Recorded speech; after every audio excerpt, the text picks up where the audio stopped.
Hey, good evening, everyone. Another Tuesday evening. Just everyone is well. Let me just make sure that the comment section is there. Yeah, it is. Let's just put this here. Brilliant. Yeah, thank you very much indeed. Yeah, so Tuesday evening, another Tuesday Thoughts. We'll be looking at the importance of courage in life. We'll be looking at this over the next 2 or 3 weeks, looking at courage in various contexts where we live our lives. So let's have a look. Yeah, there we go. Yeah, so I just want to make sure that my sound engineer can hear me loud and clear. There may have been some problems with Facebook, but hopefully it's okay. There were some issues during the week. I think my account had been cloned and I think it's sorted. Thank you, Saf. Thank you very much indeed. If you can check out on YouTube as well, that'd be great. And I'll be ready to go. So we're looking at courage. It's something that I guess I've thought about for quite some time, actually. So I just want to say welcome to everyone this evening. If you're watching live, or if you're watching on catch up, or if you're watching weeks and months later, welcome. If you're here for the first time, really good to see you here. It's interesting because I only have a couple of eyes that come up, but when I've gone onto Facebook and other platforms, I've been really amazed at the amount of people that have been viewing, and I just wasn't aware. So loads of people view, they don't always comment, and of course I don't expect people to watch the whole half hour. A few do, but I'm not expecting people to watch, say, 20 minutes, 25 minutes. So yeah, thank you much indeed. Thank you, pink wavy hand, much obliged. So we're looking at courage today. So I'm looking at four aspects to what it is. I'm looking at why courage is important, how we benefit from courage, and then how we can begin to kind of display courage in our lives. And not the easiest of things, courage. Nice to talk about it, but not the easiest of things. Good evening, Sonia, and anyone else who's watching. You're a regular. Have been for quite some time though. You've never commented. In fact, I know there's lots of people, regulars, never commented. That's fine, but I hope you get something from it. Pen and paper. Somebody last week mentioned to me that one of the sessions he watched 4 times because he said it was that rich, it had that much in it. He had to watch it 4 times, and I suspect taking notes just to kind of get a grasp. So obviously I want to build content and also add value to your life. And sometimes we talk about things that we don't really want to talk about, but we need to talk about because it's either in the public domain or it's in our lives as well. So good evening, Jenny, as well, and anyone who's watching. So we're looking at courage today. We're looking at what it is, why courage is important, the benefits of courage, and how we can begin to display courage in our lives. So courage is important in all of our aspects of our being, but also it's a highly prized value and virtue. And virtue is the quality of being morally good. So courage is an excellent virtue to have. So I'm going to write. In fact, you may have seen my article. So I'm going to mention a little bit about that as we go on. So generic definitions of courage: strength of mind to carry on in spite of danger or difficulty. So the strength of mind to carry on in spite of danger or difficulty. Number 2, the quality of mind or spirit enabling a person to face difficulty, danger, pain without fear, bravery. But I'm going to invert. That's one of the definitions, but I want to say something about that in a minute. So courage is not the absence of fear. You still do what you need to do, even if your knees are knocking. So that's a particular definition about courage. It says without fear, and I don't think that's quite true, because as human beings we do fear. And one of the things about being courageous, it takes us out our comfort zone. We can't be courageous and remain in our comfort zone, and it's outside of our comfort zone where we grow. In our comfort zone, things obviously the clues in the name: comfort, nothing bothers us, the status quo, we're not harassed at all, things are plain sailing. But the minute we decide to become courageous, it removes us from the comfort zone, and then we either act or we go back to the comfort zone. So as I said, exercising courage takes us outside our comfort zone. So why is courage important? Without courage, all plans, ideas, and so forth remain in our heads or our words. So we're not courageous if we're thinking about it. We're not courageous if we talk about it. We're not courageous if we sketch our plans on paper. We're not courageous if we announce it to our friends. We only become courageous by doing what we need to do. So, the reason why courage is important, it gets those ideas and thoughts out of our heads into lived reality. So that's really important. So courage gives us the motivation to take the first steps, even though those first steps can be scary. Good evening, Dave. Good to see you this evening. And anyone else who's joining us, either regular or for the first time. I remember when I was about to start this back in April, I was kind of scared because, I've never done anything like this before. Did it on my phone. Those of you who may have remembered, during lockdown, barbers were closed. And I looked like something out of the Flintstones. Hair out here, grey, big bushy beard. Looked twice as old that I do now. But it was scary. But I continued, and then Facebook sometimes would crash, and then that was it. And then I ended up had this laptop set up, and then I had to do it on the phone. But certainly, StreamYard has been an amazing platform that I can do my work simultaneously through Facebook, Twitter, LinkedIn, and YouTube. And I think now you can link into Instagram as well. So I'm on Instagram, but I've not got it set up yet. So this whole thing about being courageous is really, really important. So listen to this quote. It's an excellent quote. The wealthiest place in the world is just down the road. It's the cemetery. Therein lies companies that were never started, inventions that were never made, best-selling books that were never written, masterpieces that were never painted. In the cemetery is buried the greatest treasure of untapped potential. Myles Munroe. So I'm going to repeat that again because I think it's a fantastic quote. It's something I've had to reflect on over the years. The wealthiest place in the world is just down the road. It's the cemetery. There lie companies that were never started, inventions that were never made, best-selling books that were never written, and masterpieces that were never painted. In the cemetery is buried the greatest treasure of untapped potential. And this is what he says: the future is not ahead of you, it is trapped within you. And I just want to, I don't normally do this, I want to just share a couple of slides this evening just to give us an idea. So this whole thing around Johari's window, some of you will be familiar with it. Johari's window, a couple of psychologists in America, in Carolina, in the California, in the mid-50s, they developed this this human personality. Joseph Harrington, Harrington Luft, Joseph Ingham. So they put the two names together, Johari's window. So this is the normal depiction of it. Open self or open area. That's the bit that I know about myself and others know about me. The blind self or the blind area or the blind spot is things that I don't know about myself or other people do. Not necessarily bad things, but it could be something, a way that you deal with things. When a crisis arises, you just deal with things in a way and you don't even notice it, but people notice you have a way of dealing with certain things really, really good. Hidden is the things that are known to me, but not known to other people. So again, it could be something good, something that the people can possess, something really, really good, but they're just not shared with anybody. Equally, it could be something that is rather unpleasant and you'd wish to God that nobody would know other than you. And then the unknown area, that's the bit all of us have. And I've said for years, all of us have untapped potential. Now, that's how it's normally depicted. But just going off this quote, the last bit of the quote, the future is not ahead of you, it is trapped within you. I'd like us to consider the next slide because I think this really depicts what we're about. So it's the same diagram, but you notice that the unknown bit is huge. I think that's where lots of us are. There's lots of aspects about ourselves we just don't know.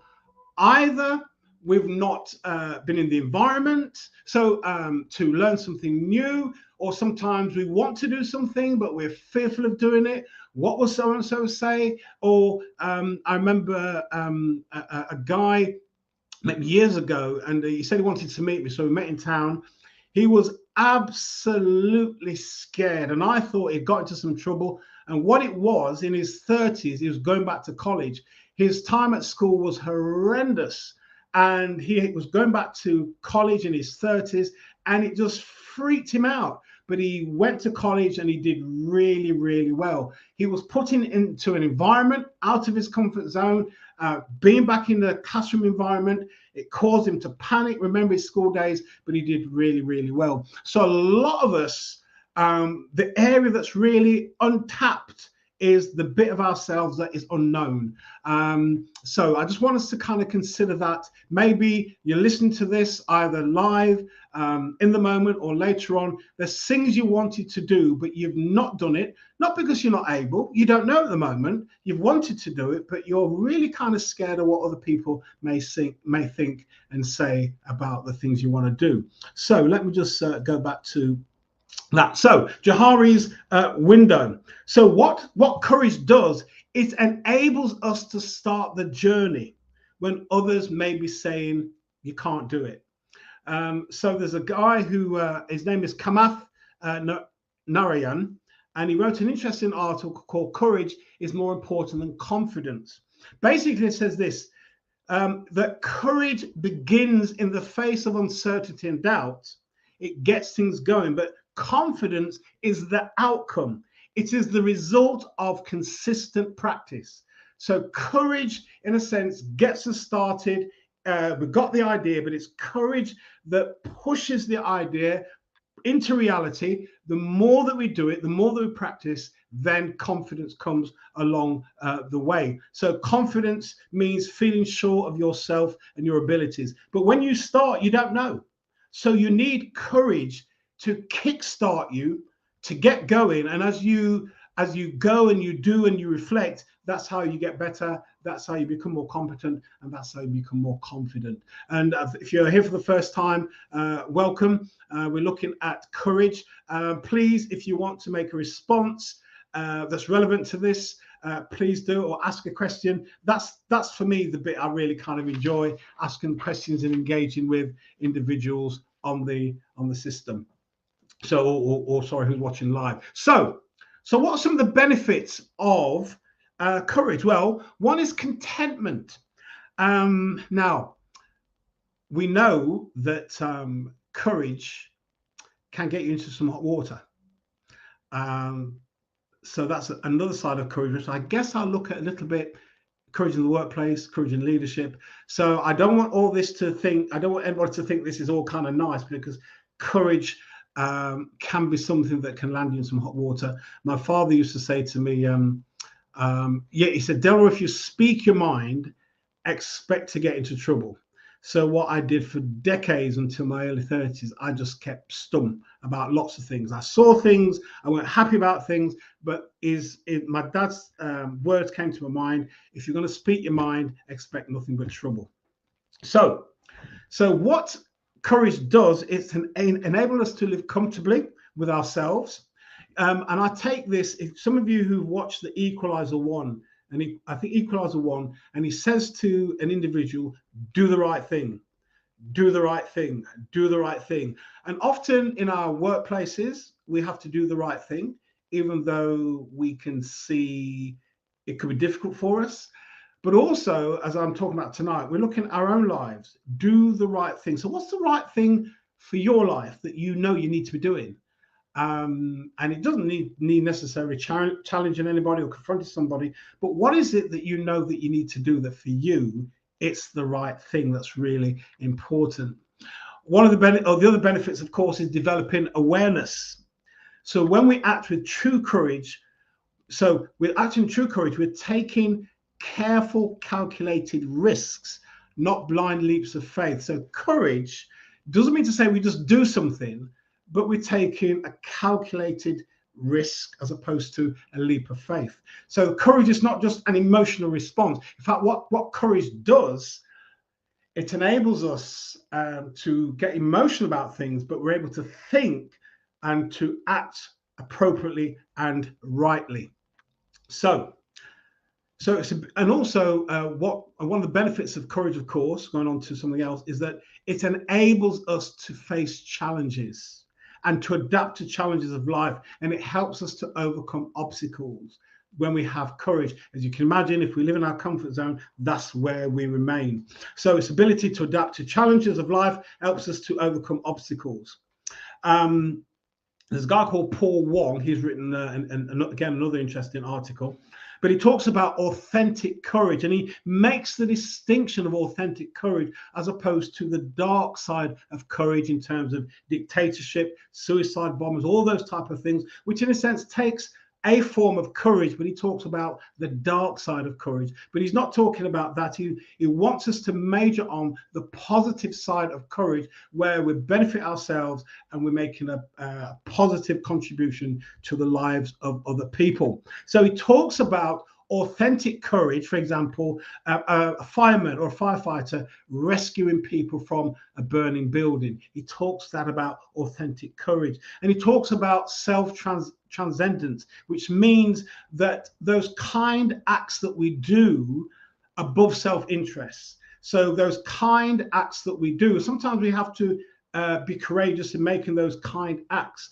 It goes beyond or transcends our self-interest. And then he talks about courage being a moral choice, doing the right thing. One of the things, of course, I've known people over the years, and I guess I've been there myself, when we know we should have done something or said something or stood up and acted, but we didn't. And then when we go at night, we can't sleep. We're tossing around in our beds because we know we should have said something, even if the thing weren't going to change, but we should have said something so your voice was heard, that you're not happy about this or not happy about this. So how then do we develop courage? Not always easy. As I've said before, most of us, human beings, generally speaking, we like to remain in the comfort zone. It's just easier. Less of a faff. We don't have to deal with difficulties and so forth. But this is how we begin to develop courage. It doesn't happen naturally. It's something we have to work at, and it's a lifelong thing. So the first thing in developing courage, face our fears head on. So what fears do you have? What fears do I have? You face them head on. You need to acknowledge that they're there. You face them head on. And so how do you do that? You make a list. You make a list and start working on the fears. You know what your fears are. I know what mine are. Mine are. Yes, mine are. Yes. Mine is because it's more than one. So you make a list, and then you make a commitment to begin to confront them. And you move to face your fears. And the more that you do that, the more courageous and confident you become. Again, it's a bit like going to the gym. All of us go to the gym. When we first start, we were unfit, and with proper teaching, proper tuition, proper guidance, over a period of time, we can become really fit and really strong. But we don't start off that way. We have muscles, but then we have to build the muscle. And it doesn't mean to say you have to do heavy weights. You know, I did weight training for years, but I used light weights. It wasn't about building muscle. It was about building strength for speed when I was an athlete. So I was pushing weights, a lot of weights as well, but they weren't heavy. They were light weights, and it was to do with speed. So as we confront our fears more often, we will become more courageous and more confident. One of the things that helps us as well in becoming more courageous is becoming comfortable with being uncomfortable. Explain what is going on. So in terms of when we feel uncomfortable, there's a reason why we feel uncomfortable. We're moving out of our comfort zone into unknown territory, and we need to kind of stay there. If we're going to be courageous, we need to kind of continue there. And as I said earlier on, being courageous is not the absence of fear, but you feel the fear, but you do it anyway. Even if your knees are knocking and your words don't come out properly, you still say or do what you need to do. So realizing that if you're going to grow, if you're going to become courageous, uncomfortableness is part of the deal. There's no shortcut. There's no back door. If you and I are going to be courageous, it means we have to go through a period of being uncomfortable. Going back to Johari's window again, let's just do it. Try something new. It doesn't matter what it is. Just try something new. It could be join a readings club or a writing club or a ramblers club or a theatre group or a book club. Do something new, something that takes you out your comfort zone. I think I mentioned, was it last week or the week before, a friend of mine is going off to another country for a music retreat. Do something new, do something different. There was a woman who she walked to the ski to the South Pole. I think it was Molly Hughes, I believe the name was, and somebody I know went to see her do a kind of talk, and she was asked about being fit, and she said you don't have to be any more fit than going to walk in the Peak District. But then she spoke about keeping the brain active. Well, how do you do that? Do something new every day. And if you can't do something new every day, do something new once a week. And the person who was telling me, he and his wife went to a workshop, and they met a couple there. So my friend is in his 70s, but he met a couple there in their 80s. And the workshop was how to become a comedian. They have no interest in becoming a comedian, but together they were doing something new, exposing themselves to something new and different and funny, and they were going to learn from it. So do something new, do something in the unknown that enables us to be courageous and become more confident. Also, we need to commit to action. So remember what I said, that courage is important, because if we don't have courage, good things, plans, ideas, and so forth, strategies, methods, techniques, just stays in our head or in our words, and it doesn't become a living reality. Number 6, right. One of the things about being courageous, and I know lots of people like this, for some people, it is courageous to ask for help. Some folks, incredibly independent. I'm kind of independent as well. But I've learned, I'm still learning how to ask for help. So some folks, part of being courageous is asking for help and receiving it and being grateful for it. A friend of mine I met last year, she said to me, "You've been very proud of me." I said, "Really?" I said, "Why?" She says, "I asked for help." She's somebody who just doesn't ask for help. So asking for help can also be a courageous act, because it's not something that you do because you're independent, you know how to do things yourself. There could be issues there around trust and so forth, but you know how to do things yourself. But asking for help can be something that's really, really important and courageous. Number 7, speak up where you need to speak up. But I've got another side to this as well. Speak up where you need to speak up. But also Winston Churchill said, courage is know when to speak up and speak up, but also know when to sit down and be quiet. Not every battle we can take on. And sometimes, and I've been there myself, you could contribute a lot, but you know that the ground, the atmosphere is not conducive for receiving anything new. So you keep quiet. You could say quite a lot. And certainly I've been in situations where, Delroy, would you like to say anything? Nope. If I've got anything to say, I'll let you know. Oh, good evening, Baltic Nails. Yeah, good to see you this evening. Thank you very much indeed for taking some time out to have a glimpse of the session this evening, looking at courage, how important it is. In fact, we all need it. And I think all of us listening, whether we're live or on catch up, all of us have missed opportunities where we know we should have been courageous and we weren't. We should have spoke up and we didn't. We should have, maybe like Winston Churchill said, we should have sat down and be quiet. We didn't. So all of us, I think, and also I think many of us, not all of us maybe, but many of us have been in a situation where we should have spoken and we didn't say anything, and then we're frustrated for the rest of the evening, we're irritated for the rest of the evening, can't sleep. However, there are some times, listening to something on LinkedIn recently, a consultant who went into a large organization, and something like 11% of the workforce had any trust in the leadership.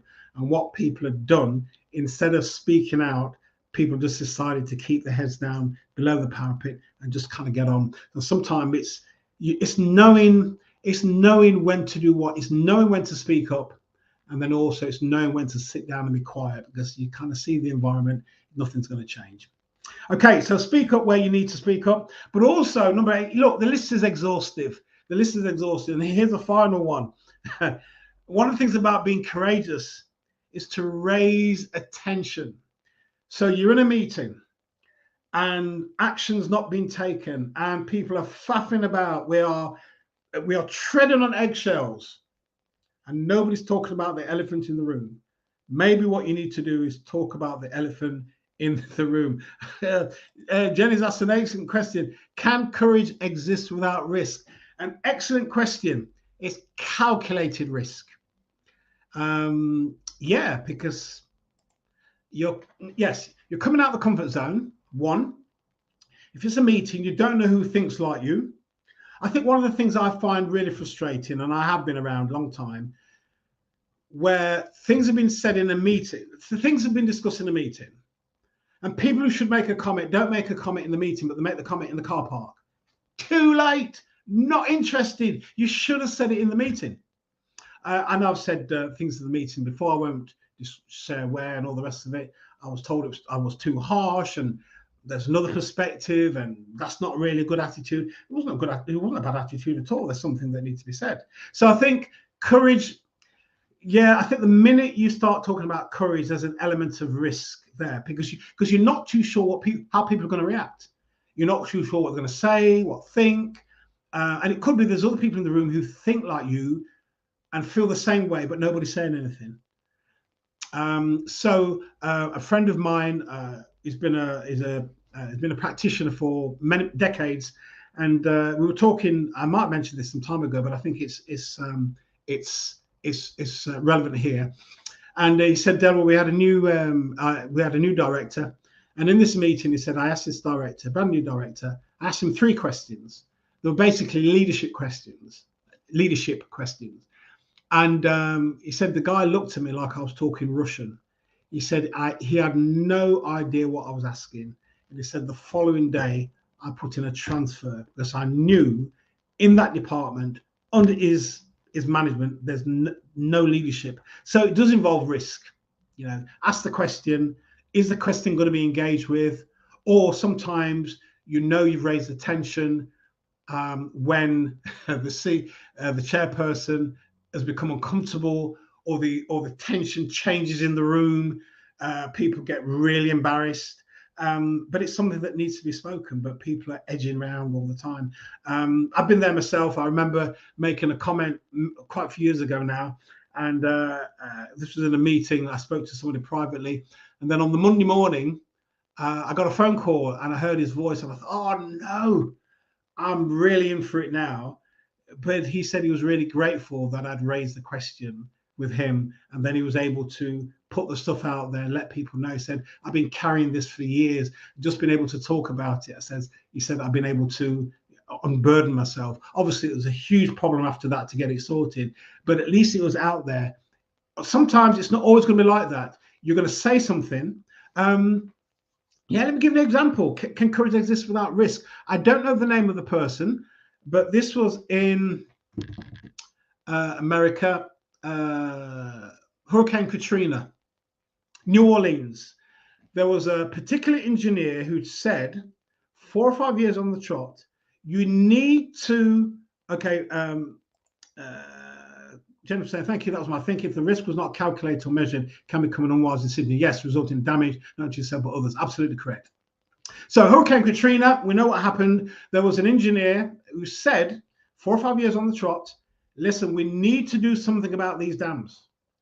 If we don't, they're going to be breached and there's going to be bedlam, terrible stuff. He was then sacked. And then a few years later, what he said happened. So it is a risk to be courageous. Sometimes it's a risk. And it could be, if you raise it loud enough and often enough, it might not go down very well and you have to face the consequences of it. There's something called moral injury, and I'll finish on that. Moral injury is where the organization you work for, they want you to do things which is in conflict with your values. And I was doing a training course not too long ago, and one of the individuals on it said she was working for an organization, and what they wanted her to do was in conflict with their values, so she left. So moral injury, it's a proper term. So if you go and Google it, look it up.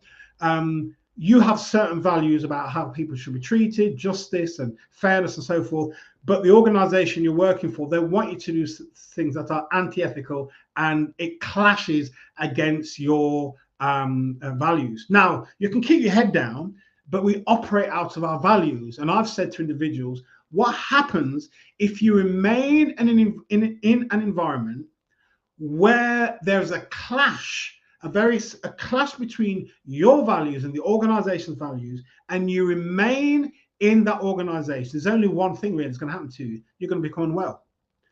Our bodies can't take that dissonance when we want to live in a particular way, but our environment or the place we work for is grating against our values. We have to make a decision. And I think one of the things I'll say to individuals, your health cannot be compromised to remain in a workplace just because of the money, status, and so forth. If where you're working is making you unwell, it's time to disappear. And certainly if you speak to your managers and they say, yeah, things will change, and nothing changes, you have to make a decision. You might not be able to leave today, but maybe for your health you need to, but you maybe can leave in 6 months' time or 3 months' time with a bit of thought and so forth. So courage, the importance of courage in life. So this is just some insights. We look more next week at courage. It could be in the workplace or in leadership or elsewhere, but I'll certainly let us know what we'll be looking at. So thank you much indeed. Thank you for the question. Yeah, you just can't have courage without risk. Calculated risk. Sit down, think it through. Is this worth it? And you might decide, you know what, it's not. Leave it, and then something else will come up. Is it worth it? Yeah, I'm going to put my head above the parapet here, and let's see what happens. Okay, listen, enjoy the rest of your evening and the rest of your night. Thank you for watching live and later on a catch up. I hope you got something from it. And yeah, if you do, just let me know. Ping me a messenger or email if you got it, and put something on Facebook or LinkedIn or Twitter even, or even on YouTube. There you go. Thank you. Take care. Wish you well. Enjoy the rest of the evening. Bye-bye.